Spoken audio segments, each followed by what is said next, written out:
नमस्कार। Legal point के सभी दर्शकों का स्वागत है। मैं हूं एडवोकेट शबनम। आज हम दिल्ली उच्च न्यायालय द्वारा एक हाल ही में दिए गए अत्यंत महत्वपूर्ण फैसले पर चर्चा करेंगे। ये निर्णय व्यक्तिगत स्वायत्तता, कानूनी जिम्मेदारी और आपराधिक कानून के दुरुपयोग के बीच की रेखा को स्पष्ट करता है। केस का विवरण।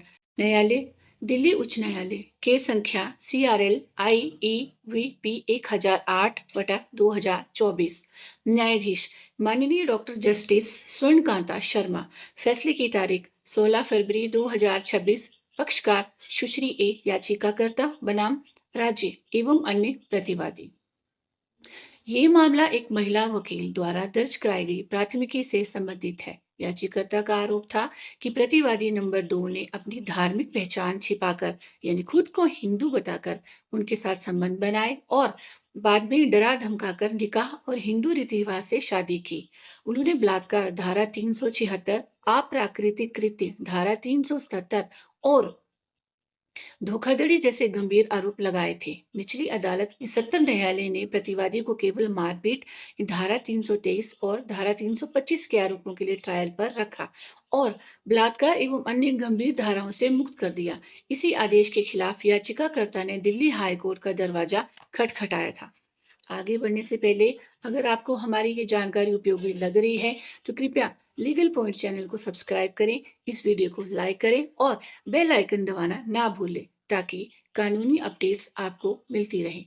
शामिल कानूनी बिंदु। अदालत ने इस मामले में निम्नलिखित बिंदुओं पर विचार किया। बिंदु नंबर 1, आरोप तय करने और डिस्चार्ज का चरण। अदालत ने स्पष्ट किया कि आरोप तय करते समय कोर्ट को केवल यह देखना होता है कि क्या प्रथम दृष्टया प्राइमा फेसाई कोई मामला बनता है। यदि रिकॉर्ड पर मौजूद सामग्री किसी भी गंभीर संदेह को जन्म नहीं देती तो आरोपी को डिस्चार्ज करना एक अनिवार्य सुरक्षा उपाय है। बिंदु नंबर 2, लंबे समय तक सहमति से संबंध। दोनों पक्ष लगभग 11 वर्षों से एक दूसरे को जानते थे और साथ रह रहे थे। याचिकाकर्ता खुद एक वकील थी और उन्होंने स्वेच्छा से आधार कार्ड और वोटर ID कार्ड जैसे सरकारी दस्तावेजों में प्रतिवादी का नाम अपने पति के रूप में दर्ज कराया था। बिंदु नंबर 3, धार्मिक पहचान और ज्ञान। चूंकि याचिकाकर्ता खुद कानूनी रूप से प्रशिक्षित थी और प्रतिवादी के साथ कोर्ट में काम करती थी, इसलिए यह स्वीकार करना मुश्किल है कि उन्हें प्रतिवादी के धर्म के बारे में 11 वर्षों तक पता नहीं चला। बिंदु नंबर 3, आपराधिक कानून का दुरुपयोग। अदालत ने टिप्पणी की कि आपराधिक कानून को किसी टूटे हुए रिश्ते का बदला लेने या व्यक्तिगत प्रतिशोध के हथियार के रूप में इस्तेमाल नहीं किया जाना चाहिए। दर्शकों, कानून की ऐसी ही बारीकियों को समझने के लिए इस वीडियो को अपने दोस्तों और परिवार के साथ शेयर करें और कमेंट में अपनी राय जरूर दें। दिल्ली हाई कोर्ट ने याचिका को खारिज कर दिया और सत्र न्यायालय के फैसले को बरकरार रखा।